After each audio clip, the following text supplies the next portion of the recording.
ब्रह्म कुमारीज का स्वर्णिम भारत ज्ञान कुंभ महाकुंभ में हमें एक अद्भुत यात्रा पर ले जाता है, जहां हम मानवता की गहरी जड़ों में जाकर उसकी असल स्थिति और उसकी आध्यात्मिक प्रगति को देख सकते हैं। यह यात्रा हमें मनुष्य के वास्तविक स्वरूप, उसकी वृत्तियों और प्रवृत्तियों की ओर निर्देशित करता है। तो आज हम इस यात्रा के माध्यम से इन पहलुओं को समझेंगे, जो न केवल हमारे जीवन को सही दिशा दिखाने में मदद करेगी, बल्कि हमें एक नई रोशनी भी प्रदान करेगी। मानव का असली स्वरूप एक शुद्ध और दिव्य आत्मा है, लेकिन वर्तमान में उसकी वृत्तियाँ और प्रवृत्तियाँ उसे उस दिव्य स्वरूप से बहुत दूर ले आई हैं। हम देखते हैं कि आजकल परिवारों में भी रिश्तों में दरारें पड़ रही हैं। सास और बहू के बीच तनाव, बेटों का अपने माता पिता को छोड़ना और बुराइयों का प्रसार जैसे दुर्गुण समाज में व्याप्त है। आज का इंसान अपने आंतरिक विकारों जैसे हवस, लोभ, अहंकार और क्रोध के कारण अपने आप को खोता जा रहा है। यह विकार मानवता को निगलते जा रहे हैं और समाज में अपराध, हिंसा, नशा और तामसिक प्रवृत्तियां बढ़ रही हैं। आज का इंसान अपने असंतोष और घृणा को बढ़ावा देता है, अपने स्वार्थ और अंधे भौतिक सुखों की चाहत में मानवता से दूर हो गया है। घर में सुख शांति का अभाव, बेरोजगारी, दंगे और जीवन में अव्यवस्था जैसी स्थितियां बढ़ रही हैं।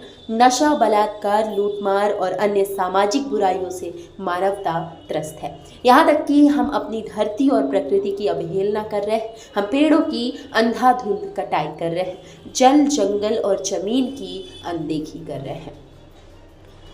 सतयुग का स्वर्णिम संसार। तो आइए अब आपको लेकर चलते हैं एक आदर्श जीवन, लेकिन इस संघर्ष के बीच ब्रह्म कुमारीज हमें एक नई दिशा दिखाते हैं, जो सच्चे सुख और शांति की ओर ले जाती है। स्वर्णिम भारत, जहां हर इंसान अपने दिव्य स्वरूप को पहचानता है। इस आदर्श संसार में श्री कृष्ण की लीला और रास का अद्भुत रहस्य है। श्री कृष्ण की जन्म लीला और माखन लीला के माध्यम से हमें सिखाया जाता है कि कैसे ईश्वर का प्रेम और भक्ति हमें जीवन के सर्वोत्तम मार्ग पर ले जाते हैं। स्वर्णिम भारत में श्री कृष्ण की रासलीला के माध्यम से प्रेम, त्याग और आत्मा की शुद्धता का संदेश मिलता है। जब कृष्ण गोपियों के साथ रास रचते हैं तो यह हमें यह समझाता है कि सच्चे प्रेम का अर्थ है आत्मा का मिलन, ना कि शरीर और भौतिक चीज़ों का आकर्षण।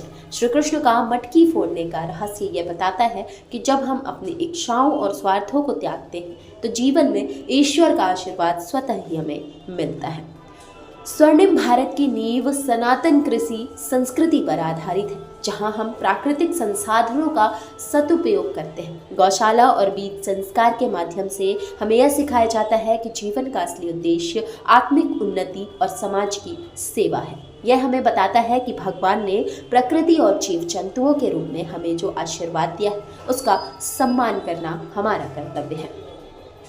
राजयोग और सकारात्मक ऊर्जा। इस स्वर्णिम भारत की परिभाषा में राजयोग का अत्यधिक महत्व है। राजयोग के माध्यम से हम अपनी नकारात्मक ऊर्जा को सकारात्मक में बदल सकते हैं और समाज में शांति का संचार कर सकते हैं। जब हम अपने अंदर की नकारात्मक प्रवृत्तियों को नियंत्रित करते हैं और सकारात्मक ऊर्जा के साथ जीवन जीते हैं तो हमारा समाज भी खुशहाल बनता है। समाज में बदलाव की आवश्यकता। आज की युवा पीढ़ी जो मोबाइल, सोशल मीडिया और भौतिकतावादी संस्कृति का हिस्सा बन चुकी है, उसे यह समझने की आवश्यकता है कि जीवन का वास्तविक उद्देश्य भौतिक सुखों से परे है। अगर हम अपने जीवन में सत्य, प्रेम और सेवा के सिद्धांतों को अपनाते हैं तो हम न केवल अपनी आत्मा का उन्नति करेंगे, बल्कि समाज को भी एक आदर्श दिशा देंगे। आज हम जिस समाज में जी रहे हैं वह संघर्ष और असंतोष से भरा हुआ है, लेकिन ब्रह्म कुमारीज के स्वर्णिम भारत ज्ञान कुंभ के माध्यम से हम यह समझ सकते हैं कि अगर हम अपनी प्रवृत्तियों को सही दिशा दें, अपनी नकारात्मक ऊर्जा को सकारात्मक में बदलें और दिव्य मार्ग को अपनाएं, तो हम एक आदर्श और स्वर्णिम संसार की रचना कर सकते हैं। यही सही समय है अपने जीवन को सही दिशा देने का, ताकि हम एक नए भारत की स्थापना कर सके, जहां शांति, प्रेम और समृद्धि का वास हो।